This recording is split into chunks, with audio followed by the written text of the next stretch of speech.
Good afternoon, ladies and gentlemen. I'm Capt Salleh from Singapore Maritime Academy at Singapore Polytechnic.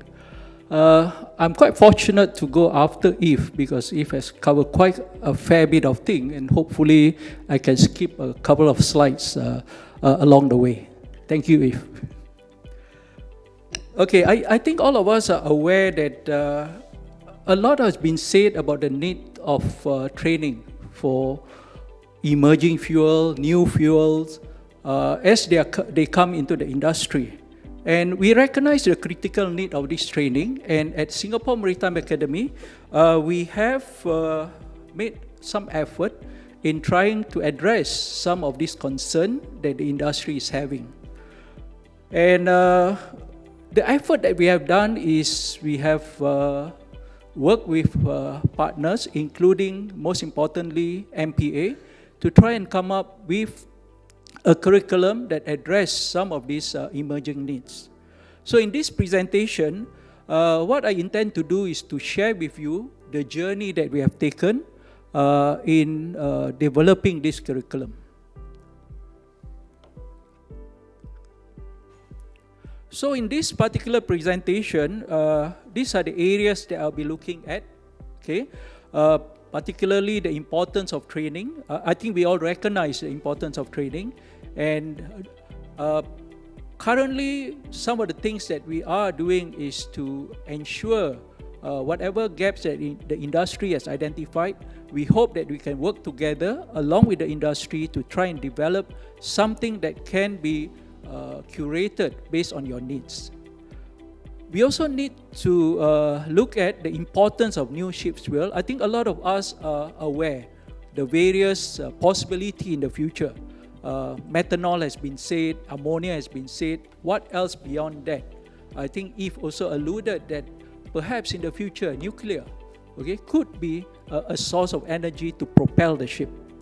We will look at, particularly in this presentation, my focus will be more on curriculum design, development, and delivery.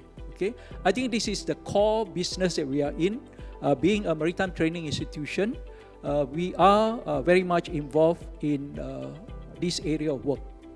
And I will also be sharing with you some of the key components of the training program that we have developed. I think Eve has also shared that the training program for methanol is already in the market. We have already started about 6 weeks ago. I will give you more information on that as we progress along.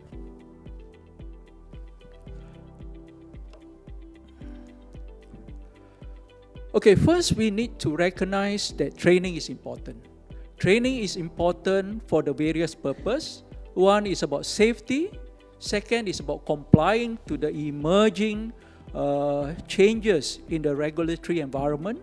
Third is about efficiency and performance of the identified new fuel. Environmental responsibility as we progress further in adopting some of this fuel. Technological advancement that needs to come along as we adopt this new area of work. Risk mitigation. There are risks involved in the various fuel that we are going to adopt. Global competitiveness as well as innovation and adaptation.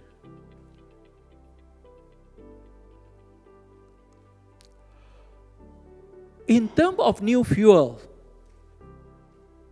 when we want to enhance the maritime sustainability through the use of innovative fuel, these are the areas that we need to recognize. One is about environmental sustainability. I know the print is a bit small, as shared by Apo earlier, that the slide material will be made available, and you can read further as I go along. Perhaps it is very difficult for you to read the text which are on the side of the boxes. But let me try and elaborate as best as I can. Environmental sustainability is an important facet. Second is about regulatory compliance, energy efficiency, technological advancement, as well as security and diversification. Okay, these are the areas of concern that needs to be handled as we progress into the new area of alternative fuel.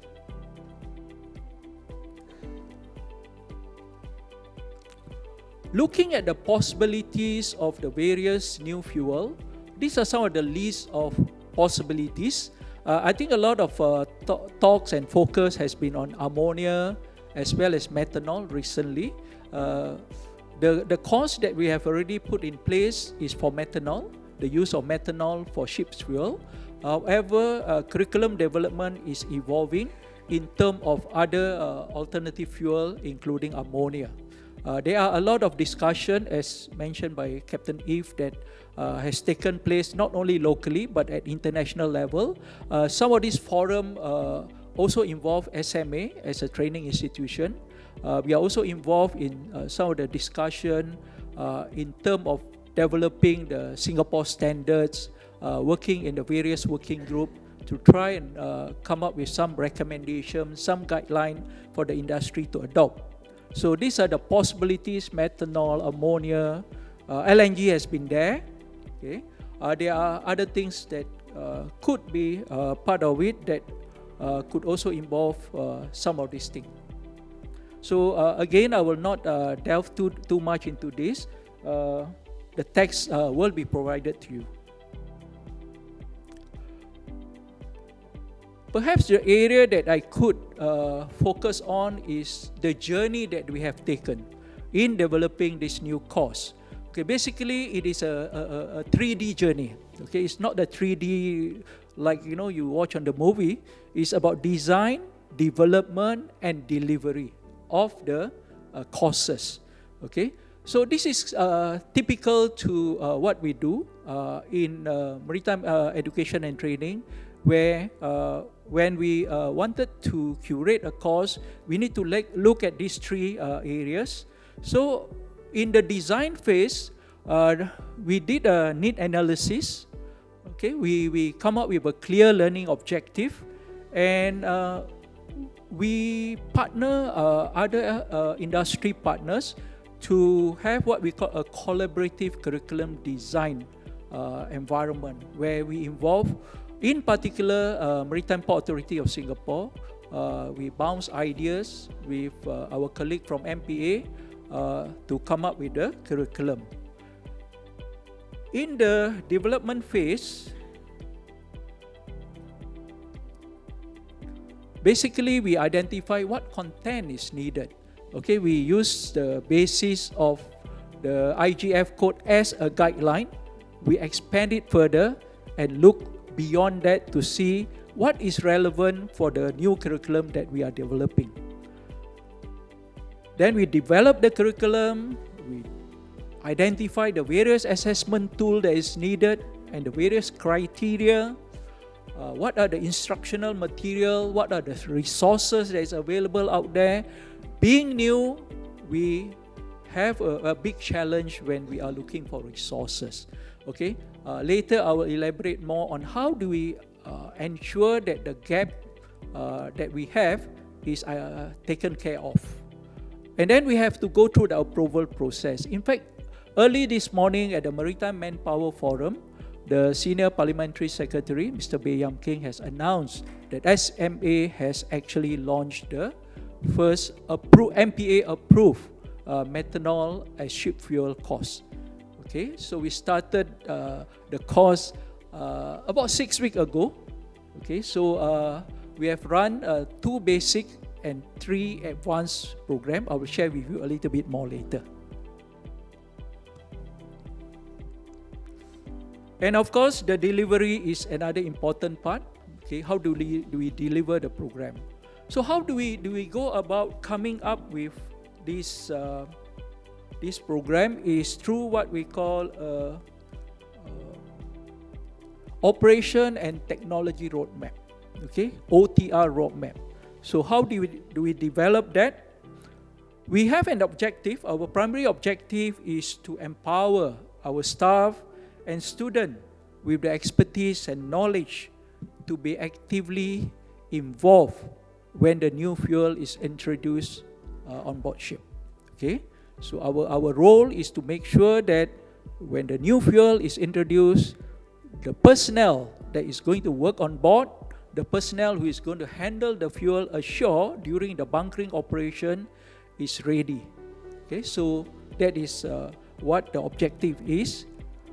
The output of this is the development of a comprehensive roadmap for both our staff and students to enable them to be part of this initiative where new fuel are being introduced in the market.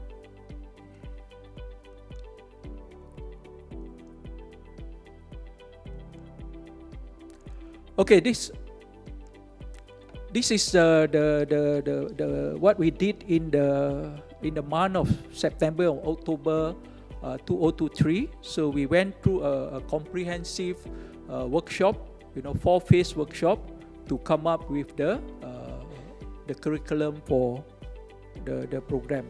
At that time, we were looking at methanol as the source of new fuel, driven by the fact that there is already an interim guideline from IMO, and there are many resources that we could gather about in developing the program. It is not a one organization effort. It involves a collaborative approach in the curriculum design. Okay, MPA is very much involved in that. We also have, fortunately, within our environment, another school of Chemical and Life Sciences, to be involved. There are also other training partners, particularly for the practical aspect of risk management, firefighting, incident management, and all that. We are fortunate within our own environment to have a Center of Excellence in Maritime Safety. So we partner them to develop some of the AR, VR training material for this particular program, and other interested stakeholders to be involved in the design process.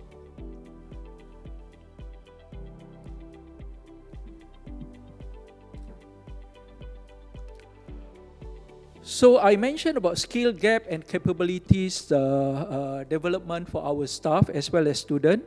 So these are the things that we look at when we try to identify this.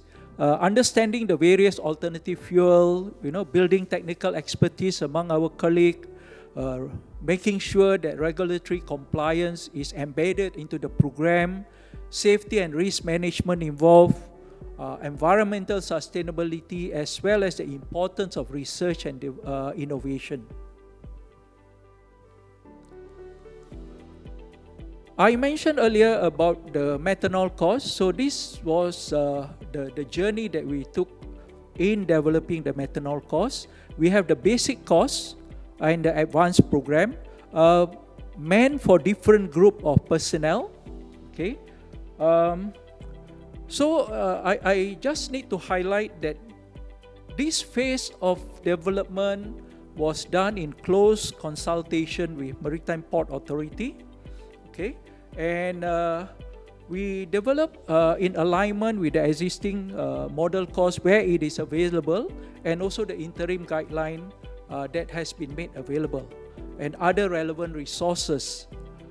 Of course, it is not static, it is dynamic, constantly changing. There is, as we run the program, there are certain things that has been recommended, and we kept the curriculum alive by making sure that whatever has been addressed in the next run of the course, we implement some of these new requirements that has been identified by the various stakeholders, including the MPA.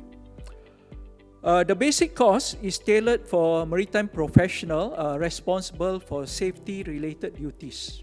Okay, and the advanced is intended for personnel with responsibilities pertaining to management of fuel and fuel system on board ship.